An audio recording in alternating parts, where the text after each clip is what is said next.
그러니까 아이들이 부모가 진심으로 자기에게 관심을 기울여 주지 않는다라고 생각해. 정말 많이 하는 말이 어차피. 아유, 그래서 너가 이렇게 힘든데 그럼 부모님한테는 말씀드려봤어? 말해서 뭐예요? 어차피 안 될 텐데. 어차피 그럴 텐데.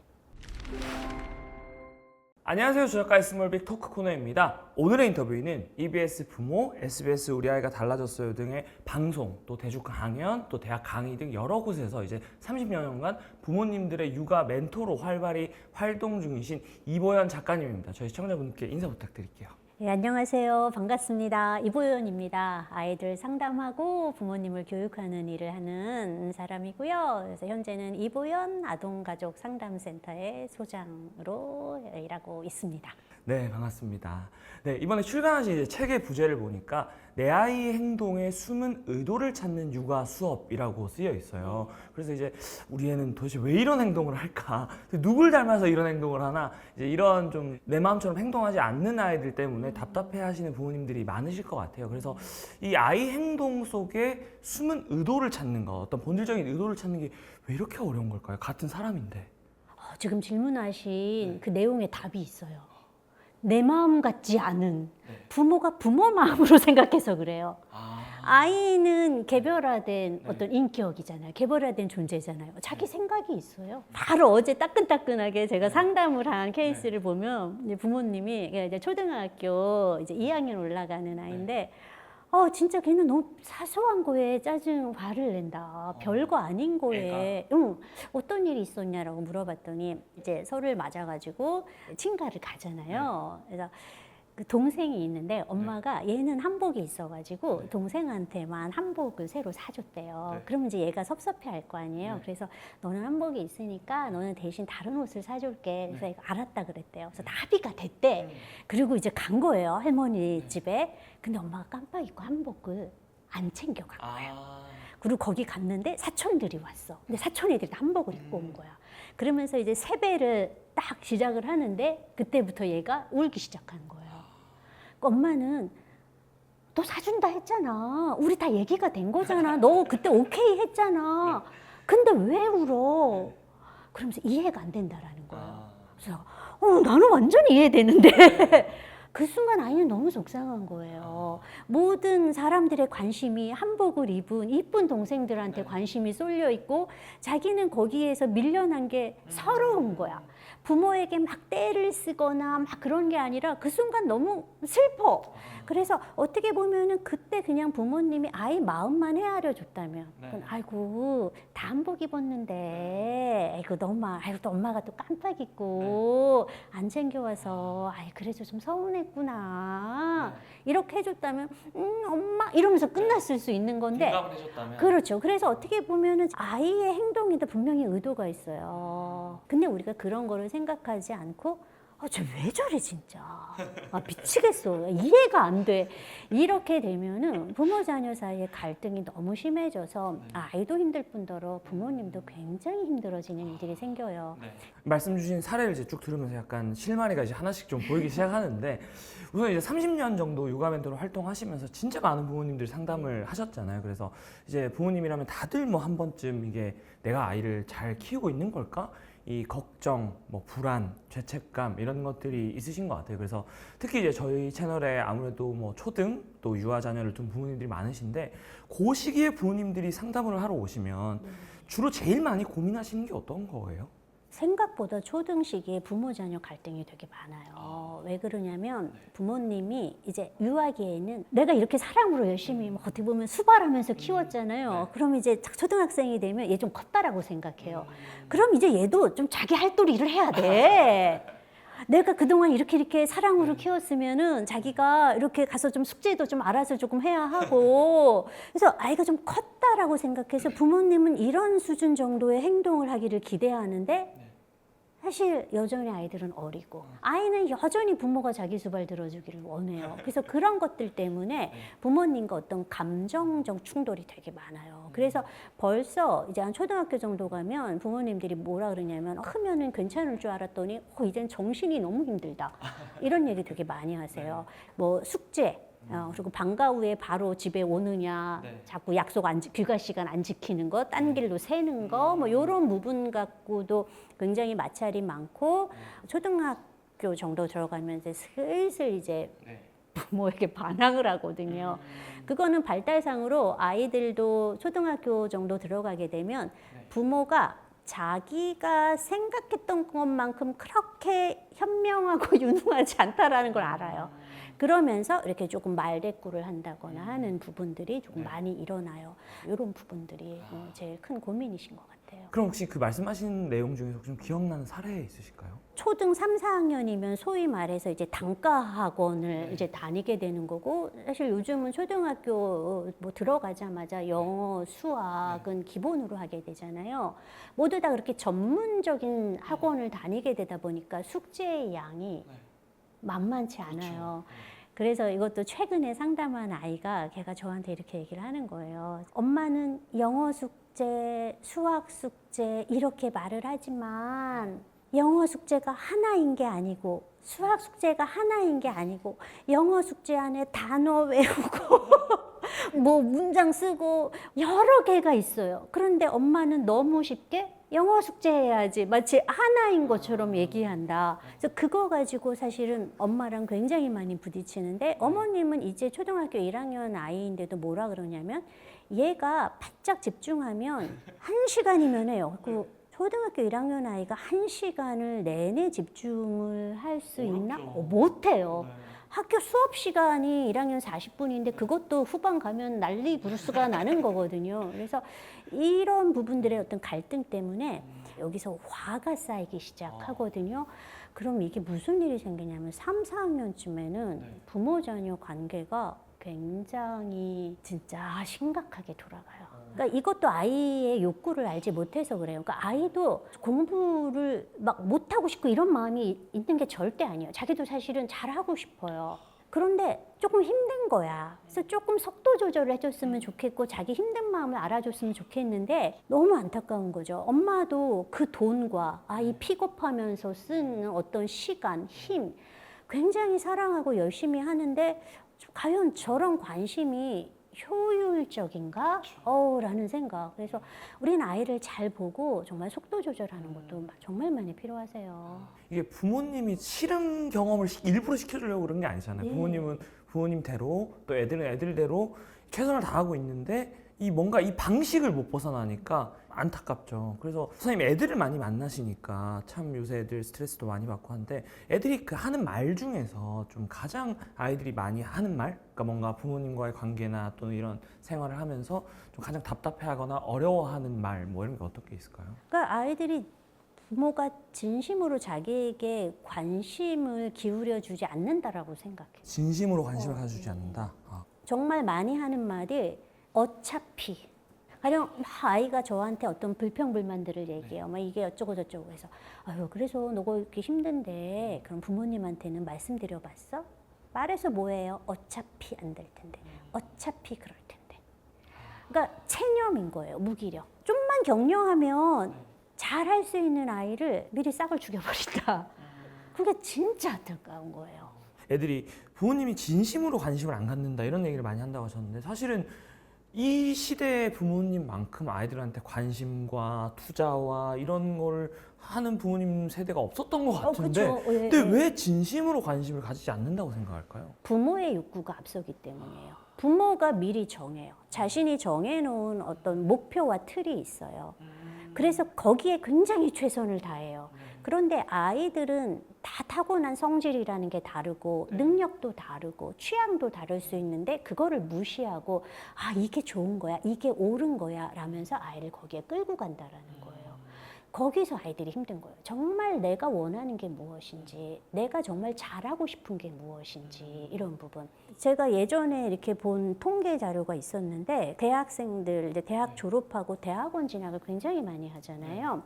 근데 다른 전공으로 가는 경우들이 되게 많대요. 그건 뭐냐? 어찌 대학까지는 간 거야, 가려니까. 근데 다녀보니까 이거 아니거든. 내가 뭘 원하지? 나는 뭘 잘할 수 있지? 이게 우리가 말하는 정체성에 대한 고민하는 청소년기의 발달 과업이거든요. 근데 현대는 뭐냐? 너무 그 사치스러운 생각이야. 한가로운 생각이야. 너 정체성 고민하는 동안 다른 애들 수학 문제 10개 더 풀어. 그거 하지 마. 일단 대학 가봐. 이러다 보니까 아이들이 뒤늦게. 그래서 고민할 시간도 필요한데 우리 사회가 고민할 거를 주지 않고 아이가 정말 뭘 원하는지에 대해서 진심으로 관심 갖지 않는다. 요새 보면은 뭐 대학을 가도 학교를 자퇴하고 뭐 반수도 하고 뭐 재수 삼수 뭘 하고 싶은지 내가 뭘 좋아하는지 찾는 게 후순위로 밀리는 것 같다 말씀하신 거 정말 공감합니다. 그럼 이번에 책에서 이제 처음으로 그 애착에 대한 얘기를 먼저 해주셨어요. 그래서 아이들 발달하는데 애착이라는 게 되게 중요하다는 건 모두가 다 알고 계실 것 같아요. 근데 이 애착이라는 게 좀 평생에 걸쳐서 영향을 미친다라는 이야기들이 있기 때문에 그런 측면에서 저희는 이제 초등학부모님들이 많이 보시니까 지금 많은 분들이 좀 걱정하시는 게 우리 애가 지금 애착 형성이 좀 너무 어릴 때 잘못됐던 게 아닐까? 이미 너무 늦은 게 아닐까? 이게 사실은 이제 초등학부모님들의 가장 큰 고민이실 것 같아서 이게 좀 실제로 이게 늦는 경우가 있는지 또 애착 관계를 제대로 형성하지 못했을 때 좀 어떤 문제가 발생할 수 있는지 이런 것들이 좀 궁금합니다. 애착은 우리가 주로 이제 아기 때 애착 막 얘기를 하는데 사실은 우리가 죽을 때까지 형성을 하는 거예요. 한 사람하고만 형성하는 것도 아니에요. 1차 애착이라고 하는 최초에 형성되는 애착은 대부분 자기의 1차 양육자인 엄마랑 형성이 되고 엄마랑 다 형성이 되고 나면은 아빠랑도 하고 할머니, 자기 자주 보는 뭐 봐주는 베이비시터, 어린이집 선생님, 성장하면서는 어떤 친구, 연애할 때 애인, 배우자 이런 식으로 사실은 애착은 죽을 때까지 계속 형성이 되는 거예요.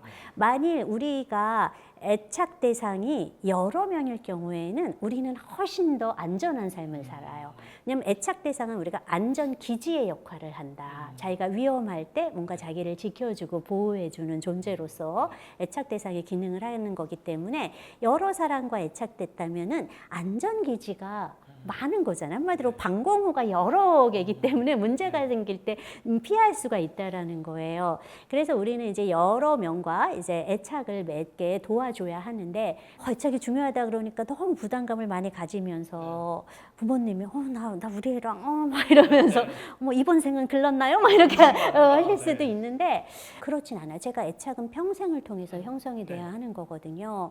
물론 바꾸는 게 쉽지는 않아요.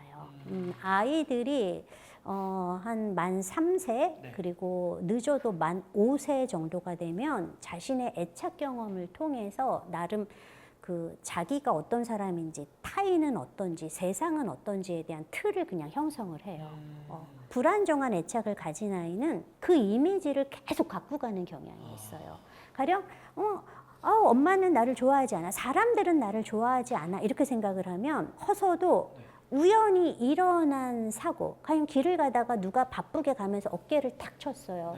그럼 안정적인 애착을 형성한 아이들은 전체적으로 긍정적인 생각을 하거든요. 나는 사랑받는 사람이고 다른 사람은 좋은 사람이잖아요. 그러면은 저 사람이 어깨를 친 거를 모르고 치고 갔나 보다. 그래서 별로 화가 안 나요. 그런데 이 부정적인 자아상과 타인상 이런 애착 개념을 가진 아이는 쟤도 날 무시해. 내가 하찮아서 나를 괴롭히려고 일부러 그래 이렇게 해석을 하게 되니까 까칠하게 구는 거고 이게 관계의 문제를 일으킨다라는 거예요. 그래서 이 아이들이 한번 이렇게 조금 삐딱선을 불안정 애착으로 삐딱선을 타게 되면은 그런 식으로 사건을 해석하는 경향이 너무나 높아요. 부정적인 쪽을 더 많이 쳐다보고 더 많이 기억을 해요. 그래서 부모님들이 되게 조심하셔야 돼요. 엄마가 칭찬도 해주겠지만 야단도 당연히 치잖아요. 불안정한 애착 경험을 가진 아이는 칭찬은 패스, 야단 친 거를 오래 기억한다라는 거예요. 그래서 야단을 칠 때 너무 임팩트 있게 치시면 안 돼요. 어떤 거를 임팩트 있게 해야 되냐? 칭찬을 임팩트 있게 해야 하는 거고 조금 부정적인 거는 사무적으로 야단치라고 하거든요. 이거는 뭐뭐 하니까 그렇게 하면 안 돼. 이렇게 해주고 그리고 아이의 어떤 긍정적인 면들 그리고 아이가 도움이 필요할 때 좀 빨리 도와주시라는 거예요. 그러니까 빨리 살펴주시라는 거예요. 아이가 조금 울적해 보이면 오늘 기분이 안 좋아 보이는구나. 아유, 그럼 엄마가 맛있는 간식을 해줄게. 맛있는 거 먹으면 기분이 좀 좋아지거든. 뭐 이렇게 한다거나 아이의 좋은 점들을 자꾸 보여주고 긍정적으로 대하게 되면 아이는 처음에는 왜 저래? 이렇게 생각을 해요. 또 뭘 또 바라는 거야 또? 나 이렇게 생각. 이렇게 그러면서 약간 아이도 반응이 별로 좋지 않아요. 틱틱거리거든요. 속에서 우라가 치밀겠지만 좀 참고 어떻게 생각해야 되냐. 이 아이는 나에 대해서 채근하고 비난하는 사람이라는 인식이 많구나. 내가 더 잘해야겠구나 생각해서 참고 아이고 뭐 이러면서 좀 해주잖아요. 그럼 아이 머릿속에 물음표가 생겨요. 엄마가 나 좀 좋아하나? 엄마 좀 믿을 만한 사람인가? 이게 반복되면 느낌표로 변하겠죠. 엄마는 날 사랑해. 엄마는 좋은 사람이야. 그때까지 노력하셔야 돼요. 이 애착은 사람과의 관계에서 상처를 받아서 불안정한 애착이 되는 거고 또 사람과의 관계에서 회복이 돼서 안정적인 애착으로 변해요. 그래서 어떻게 보면 자기의 노력이나 혹은 어떤 경험을 통해서 안정적인 애착을 얻었을 때 우리는 뭐라고 얘기를 하냐면 획득된 애착이라고 얘기를 해요. 획득된 안정애착. 이 획득된 안정애착은 굉장히 견고하다라고 얘기를 해요. 어떻게 보면은 자기 힘으로도 좀 많이 한 거기 때문에 훨씬 더 견고하게 무너지지 않는다. 그래서 우리 부모님이 지금이라도 늦지 않았으니까 아이한테 관심 보여주시고 하시면은 충분히 변할 수 있습니다. 그럼 애착이라는 단어가 나오면 사실 이제 미안함을 느끼시는 분들이 워킹맘 혹은 워킹파파. 사실 저도 맞벌이 가정에 자랐고 저는 어머니가 일을 하셔갖고 이모 손에 자랐거든요. 그래서 그런 워킹맘, 워킹파파 분들의 좀 고충을 조금 더 이제 공감을 해서 그런 측면에서 애착이라는 말을 들어보면 이게 결국 진심, 정성, 그게 결국 약간 결론이 그럼 본질은 시간을 많이 투자해야 되는 건가? 라고는 알 수도 있을 것 같아요. 그런 부분에서 이제 미안함을 느끼시겠죠? 혹시 어떻게 생각하시는지 또 그런 불안감이나 죄책감 좀 더셨으면 하는데 이런 것만 잘 챙기시면 뭐 크게 문제 없을 겁니다. 얘기해 주실 만한 게 있다면. 저도 뭐 일하는 여성이었잖아요. 우리 애 키울 때. 그래서 워킹맘들의 심정은 충분히 이해가 돼요. 바쁘잖아요. 그래서 시간과의 싸움이에요. 이 시간을 어떻게 효율적으로 쓰는가. 반드시 일주일, 주 단위로 스케줄은 짜놓으셔야 돼요. 그래서 내가 이 아이와 어느 시간은 좀 더 질적으로 조금 친밀한 접촉을 하는 시간을 나는 규칙적으로 가질 거야. 요거. 또 그거와 더불어 매일매일 우리가 해야만 하는 일들이 있어요. 가령 같이 뭐 저녁밥을 같이 먹는다거나 혹은 어린 아기들이라면 거의 매일 목욕을 하잖아요. 이 시간을 애착 형성을 하는 좋은 시간으로 활용을 저는 하셨으면 좋겠어요.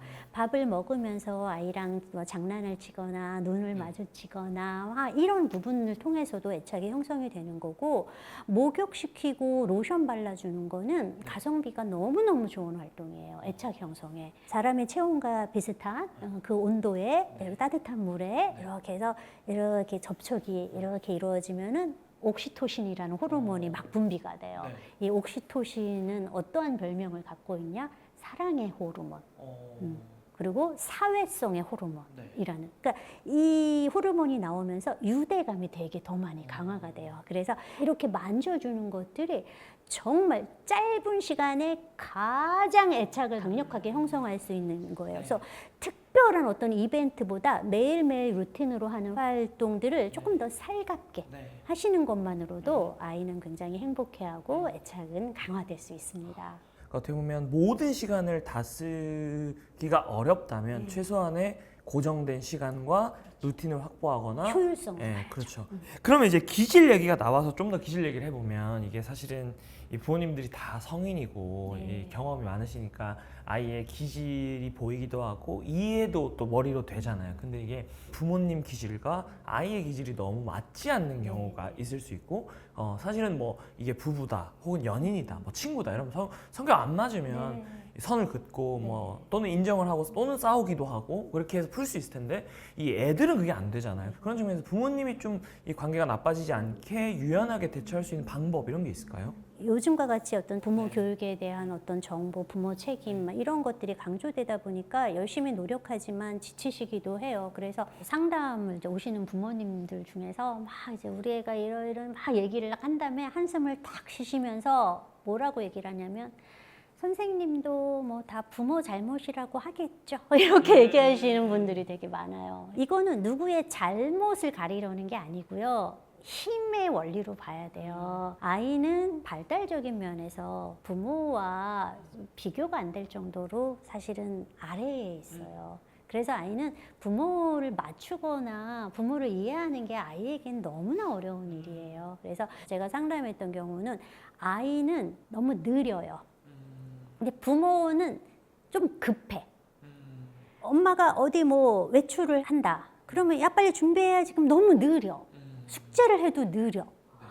그러니까 이 엄마가 계속 얘한테 너는 왜 이렇게 게으르니? 너는 열심히 하지 않아. 너는 너무 나태한 아이야. 이런 얘기를 되게 많이 하는 거예요. 그래서 도대체 얘가 왜 이런지 모르겠다. 그래서 와서 이제 상담을 받게 되는데 검사를 했어요. 본디 느리는 거예요. 우리가 이제 웩슬러 지능 검사에는 정신운동 속도를 보는 게 있어요. 이렇게 어떤 자극을 받았을 때, 이렇게 인풋이 됐을 때 아웃풋된 동안 이게 얼마나 오래 걸리나 정보 처리하는데 그게 굉장히 느린 아이예요. 그래서 얘는 게으르거나 나태한 게 아니라 사실 느린 아이인 거야. 그러니까 이 엄마는 항상 또래랑 비교하면서 얘가 게으르고 꾀부리고 얘기했지만 이 아이도 자기 딴에는 자기 속도로는 최선을 다했던 건데 그래서 이렇게 이제 아이 상태를 알고 나니까 이제 부모님도 이제 아이에 대한 좀 미안함이 생기기도 하고 그래서 이런 경우는 타고난 부분을 하루아침에 바꿀 수는 없어요. 물론 이제 점차적으로 성장하고 발달하면서 또 노력과 연습을 통해서 나아지긴 하지만 결코 하루아침에 바꿀 수는 없는 거여서 배려를 하는 게 필요하거든요. 그래서 이 아이는 숙제할 때 다른 애들보다 1.5배 시간을 주셔야 합니다. 어디 외출할 때 조금 더 일찍 말해 줘야 합니다. 그러다가 아이가 기분 좋거나 상태 좋을 때는 조금 더 빨리 할 거예요. 그럴 때 꼭 칭찬해 주세요.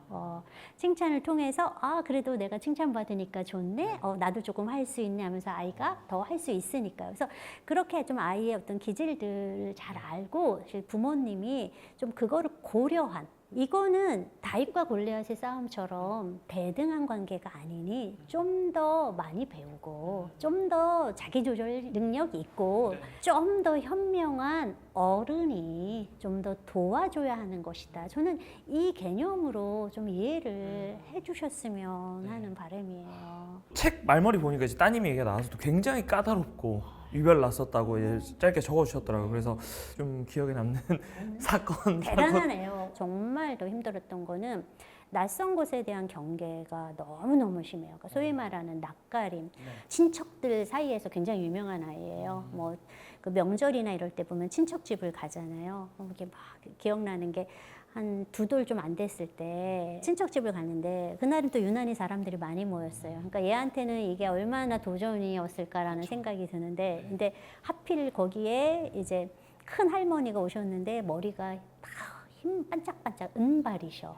애는 태어나서 그걸 처음 본 거야. 그렇게 반짝이는 은발은. 아이가 기겁을 자지러지기 시작하면서 안 보면 될 텐데 내가 이렇게 안아줘도 막 밀면서 할머니를 기어이 보고 울고 이거를 계속 반복을 하는 거예요. 친척들 모였고 그 마당에서 나는 이제 애를 업고 막 애는 계속 자지러지게 울고 그러면은 처음에는 아이고 우냐 그러다가 이게 심해지면은 한 소리씩 다 나와요. 아우 쟤는 애 유별나냐 쟤는 왜 저러냐 막 이러면 사실 엄마 마음이 쿵당쿵당 하기도 하거든요. 이제 그럴 때 이제 전문가로서의 역량을 발휘해야 하는 순간들이 오는 거죠.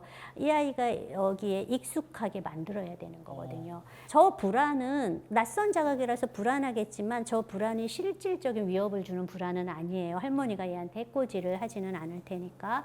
그래서 이거는 아이가 이 장소에 조금만 익숙해지기만 하면은 이거는 시간이 해결해 줄 문제거든요. 근데 저 흰머리에 계속 집중을 시키면 아이는 잊지를 못해요. 계속 불안한 부분들이 나올 거예요. 그래서 아이가 이제 마당에서부터 거기서부터 이제 같이 놀아주기 시작하는 거죠. 이 아이가 나와 즐거운 곳에 집중을 하도록 계속 유도를 하면 이제 울음이 끝이고 이제 기분이 조금씩 좋아져요. 그러면은 이제 마당에서 저쪽 부엌으로 오고 점차 다가오면 자기는 그동안 이제 이렇게 시간도 지났고 이 낯선 상황에서 조금 어느 정도 익숙해지고 그리고 그 시간 동안 자기에게 나쁜 일이 일어나지 않았다라는 거를 어린아이도 알게 돼요. 그럼 이제 적응을 하는 거예요. 그러니까 손이 되게 많이 가는 아이였죠. 그래서 농담처럼 엄마 직업을 알고 이 아이가 나를 트레이닝 시키는구나 이런 얘기도 했었어요. 대부분 공간이나 상황에 대한 라포를 좀 쌓아야 되는 거네요. 알겠습니다. 네, 그래서 오늘 여러 가지 정말 많은 이야기를 나눠봤는데요. 이제 아이를 키우면서 이 부모님들이 의심의 순간들을 늘 맞닥뜨리는 것 같아요. 이거 내가 잘하고 있나? 내가 좋은 부모인가? 불안해 하시는데 육아로 지치고 불안하신 그런 부모님들께 이 책이 어떤 좀 도움들을 줄 수 있을까요? 이 책은 제가 이제 부모님을 상담하면서 부모님들이 우리 애가 왜 이러는지 모르겠어요. 진짜 이해가 안 돼요. 라고 말씀하셨던 사례들을 많이 모아봤어요. 그래서 되게 이렇게 보면 막 혼자만 막 쟤는 왜 저럴까 할 때는 막 걱정이 막 이만큼 쌓이는데 그래서 그랬어요? 이러면은 마음이 되게 편해져요.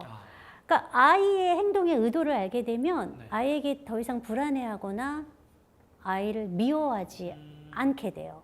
가령 인사를 안 한다 그래서 되게 무례하다, 버릇없다라고 얘기하는 경우 되게 많은데 사실 인사를 못하는 애들은 거의 다 소심한 아이들이에요. 무례한 아이들은 대범한 아이들이 인사 되게 잘해요. 안녕하세요! 뭐 이러면서 인사해요. 그러니까 그걸 잘못 알아서 막 걱정하고 다그치고 근데 얘가 이래서 그랬군요. 이거는 야단치는 게 아니라 격려를 해줘야 되는 거군요. 그래서 조금 올바르게 아이를 지도하는 방법을 배우실 수 있을 거예요. 그래서 그런 좀 지침서가 되기를 바라는 마음입니다. 네.